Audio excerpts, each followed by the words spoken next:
ഞാൻ പൂവാലൻ അല്ലേ?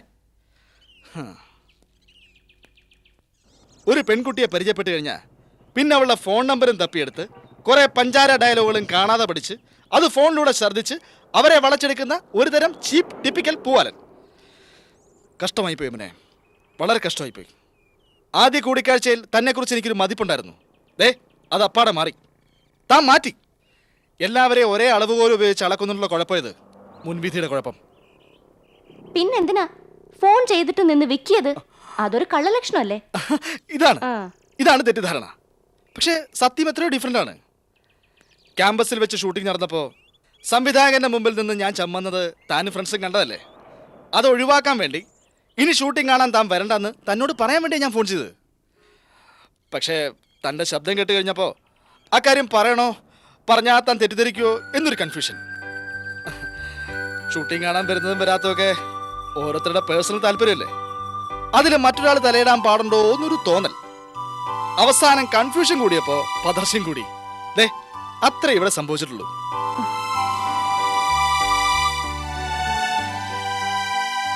എനിക്ക് വിശ്വസിക്കാമോ? നിർബന്ധമില്ല, പക്ഷെ പറഞ്ഞത് സത്യം. എന്നാ വിശ്വസിച്ചിരിക്കുന്നു. ആശ്വാസമായി. എന്നാലും എന്നെ ഒരു വെറും പൂവാലനായിട്ട് തരം താഴ്ത്തി കളഞ്ഞല്ലോ, അത് മോശമായി പോയി.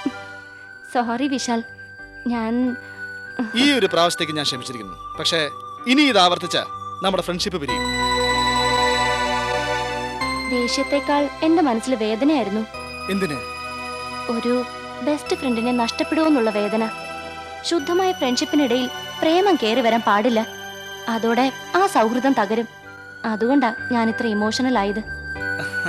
എന്റെ അതേ ചിന്താഗതി. ഇപ്പൊ എനിക്ക് 100% ആശ്വാസമായി.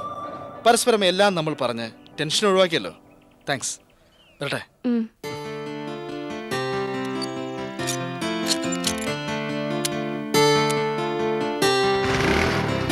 ബൈ.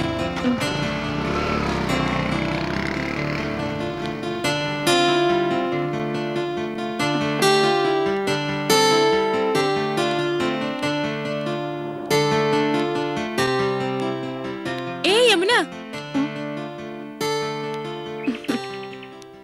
2-3 ദിവസമായില്ലേ ഈ വഴി വന്നിട്ട്? എന്തു പറ്റി?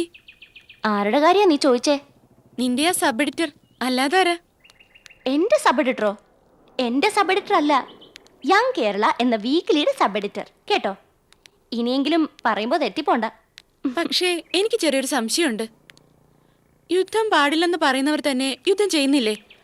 അതുപോലെ പ്രേമത്തോട് ഭയങ്കര അലർജിയുള്ള ചിലർ മെല്ലെ മെല്ലെ അലർജിയൊക്കെ മാറി പ്രേമത്തിന്റെ ലക്ഷണമൊക്കെ കാണിച്ചു തുടങ്ങിയോന്നൊരു സംശയം. അപ്പോഴേ മോള് കുറെ നേരമായല്ലോ കിടന്ന് വട്ടം ചുറ്റുന്നു. എന്താ ഉദ്ദേശം?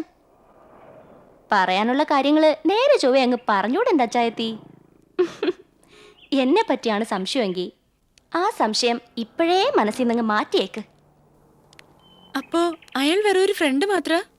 ആ അതെ. എനിക്ക് ക്ലാസ് ഉണ്ട്. നിന്റെയൊക്കെ തോന്നലുകൾക്ക് മറുപടി പറയാൻ തൽക്കാല സമയമില്ല. പോട്ടെ. പ്രസാദേട്ടാ ഫോൺ. ഒരു പണിയും ചെയ്യിക്കില്ല.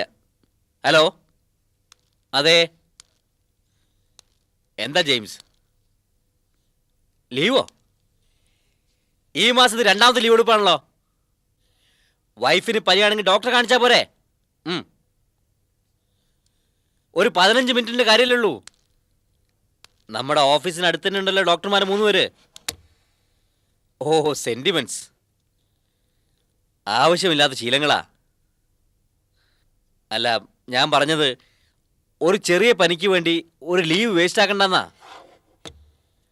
ആ, പറ്റുമെങ്കിൽ ഉച്ചയ്ക്ക് തന്നെ പോരാ നോക്ക്. ഓക്കെ. ജെയിംസിന്റെ ഭാര്യയ്ക്കാണോടാ പനി? ആ അതെ. എന്താ കൂടുതലാണോ? കൂടുതലല്ലെങ്കിലും ആണെന്നങ്ങ് സങ്കല്പിക്കല്ലേ. ഒരു പാരസെറ്റമോളിൽ തീരുന്ന കാര്യമുള്ളൂ. അതിനാണ് ലീവ് എടുത്ത് അടുത്തിരുന്ന് ശുശ്രൂഷ. അതും വേണമല്ലോ. ഈ ആത്മാർത്ഥ ജോലിയിലൂടെ ഒന്ന് കാണിക്കണ്ടേ? ഭാര്യ ഒന്ന് തുമ്മിയാൽ അപ്പം അയാൾ ലീവ് എഴുതും. അതിനും ഒരു ഭാഗ്യം വേണം. അല്ലാതെ നിന്നെ പോലെയാണോ? അല്ലേ മോളെ? ആ, ഞാൻ ഇങ്ങനെയാ. ബ്രേക്ക്ഫാസ്റ്റ് എടുത്ത് വെക്കട്ടെ?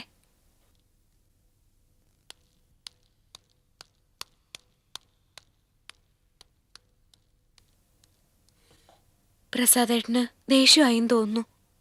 ഓ, അതൊന്നും സാരമില്ല. ഇടയ്ക്കൊക്കെ ഞാൻ ഇങ്ങനെ ഓരോ നുള്ളു കൊടുക്കും. ഇവന്റെ അച്ഛനോടോ പറയാൻ പറ്റിയില്ല. മോനോടെങ്കിലും ആകാമല്ലോ. ഹലോ, കൃഷ്ണമാമനോ? ഒന്നുമില്ല, സുഖം. ഞാനന്ന് കാലത്തൂടെ നിങ്ങളുടെ കാര്യം ഓർത്തേ ഉള്ളൂ. നോണയല്ല കൃഷ്ണമാമ, സത്യം ഉണ്ട്. ആ, ഇതാ വരുന്നുണ്ട്, കൊടുക്കാം. പ്രസാദേട്ടാ, ഫോൺ. ആരാ? കൃഷ്ണമാമനാ. ഹലോ. ആ, പ്രസാദാണ്. അങ്ങനെ പോകുന്നു. വരാം. എന്നാണെന്നൊക്കെ ചോദിച്ചാൽ അങ്ങനെ കൃത്യമായിട്ട് പറയാൻ പറ്റില്ല. ജോലി കഴിഞ്ഞിട്ട് വേണ്ടേ ഇത്തരം ചടങ്ങുകൾക്ക് ടൈം കണ്ടെത്താൻ. പിന്നെ എന്നെ സംബന്ധിച്ചാണെങ്കിൽ ഇത്തരം വിരുന്ന് പോക്കുകൾക്കൊന്നും അശേഷം താല്പര്യമില്ല. വെറും വേസ്റ്റ് ഓഫ് ടൈമാണ്. പ്രയോജനമുള്ള വല്ല കാര്യത്തിനും ഉപയോഗിക്കാവുന്ന സമയമാണ് ഇങ്ങനെ വീട് വീടാന്തരം കയറി ഇറങ്ങി പാഴാക്കുന്നത്. ആ അതെ, എനിക്ക് അങ്ങനെ തോന്നുന്നു. ഞാനാണെങ്കിൽ 24 hours ബിസിയാണ്. ആ, വരാമെന്ന് പറഞ്ഞല്ലോ, കൃത്യം പറയാൻ പറ്റില്ല. ഓക്കെ, ആ ശരി.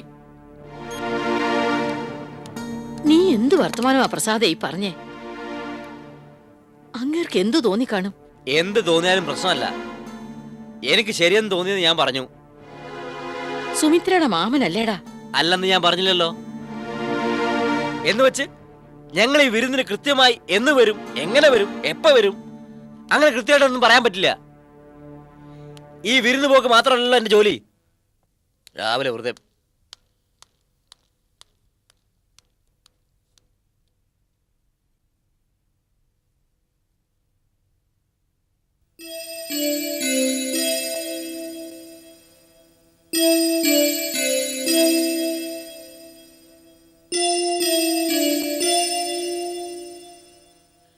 ചായ എടുത്തു വെച്ചിരിക്കുന്ന വന്ന് കുടിക്കാൻ നോക്ക്. എനിക്ക് വേണ്ട. വേണ്ടാന്നോ? സമയാസമയത്ത് ചായ കിട്ടിയില്ലെങ്കിൽ തല വേദനിക്കുന്നു പറഞ്ഞ് എന്നെ നിലത്ത് നിർത്താത്ത ആളാ. ഇന്ന് എന്തു പറ്റി? അതെ, എന്താ പ്രശ്നം? കാര്യമായിട്ടെന്തോ ഉണ്ടെന്ന് മുഖം കണ്ടാൽ അറിയാം. എന്താണെങ്കിലും പറയേ. പറഞ്ഞിട്ട് എന്തിനാ? നമ്മളൊക്കെ വിഡ്ഢികള്. ബുദ്ധിയുള്ള ഒരു അവസരം മുതലാക്കിയിട്ട് ഇപ്പൊ നമുക്കിട്ട് തൊഴിക്കുന്നു. ആരാരെ തൊഴിച്ചുന്നാ? കാര്യം എന്താണെന്നറിഞ്ഞാൽ നിനക്ക് സഹിച്ചൊന്നും വരില്ല. അതുകൊണ്ട് അറിയാതിരിക്കുന്നതാ ഭേദം. എന്റെ അടുത്തുനിന്ന് ഇതുവരെ ഒന്നും മറച്ചു വെച്ചിട്ടില്ലല്ലോ, പിന്നെന്താ ഇപ്പോ? മീനാക്ഷി, നമ്മുടെ മനസ്സിലൊന്നുമില്ല. അതുകൊണ്ട് നമ്മൾ മറ്റുള്ളവരെ വാരിക്കോരി സഹായിക്കുന്നു. പക്ഷേ സഹായം പറ്റുന്നവർക്ക് നന്ദി കാട്ടണമെന്നുള്ള വിചാരമെങ്കിലും വേണ്ടേ? അതെ, സുമിത്രയുടെ കാര്യം തന്നെ പറഞ്ഞത്. സുമിത്രമോള്? സുമിത്രമോള് വിവാഹം കഴിഞ്ഞ് ഇതുവരെ ഇങ്ങോട്ട് വന്നില്ലല്ലോ. അതുകൊണ്ട് ഞാൻ ഇന്ന് അങ്ങോട്ട് വിളിച്ചു. അസല് മറുപടിയും കിട്ടി.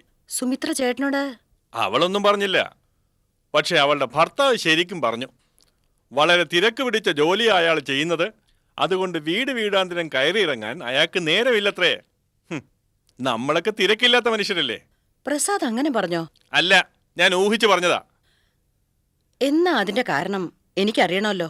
വേണ്ട, നമ്മൾ വല്ലതും പറഞ്ഞാ ഇന്ന് അതിന് മറ്റു പല അർത്ഥങ്ങളും വരും. ഏതായാലും എനിക്കൊരു കാര്യം മനസ്സിലായി. സുമിത്രയുടെ അവിടുത്തെ ജീവിതം അത്ര സുഖമായിരിക്കുമെന്ന് തോന്നുന്നില്ല.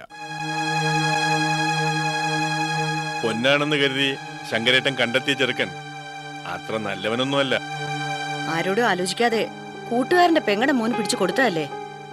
അനുഭവിച്ചോട്ടെ. പക്ഷേ ഏട്ടനോട് ഇത് പറയണം. അറിയട്ടെ മരുമോന്റെ സംസ്കാരം.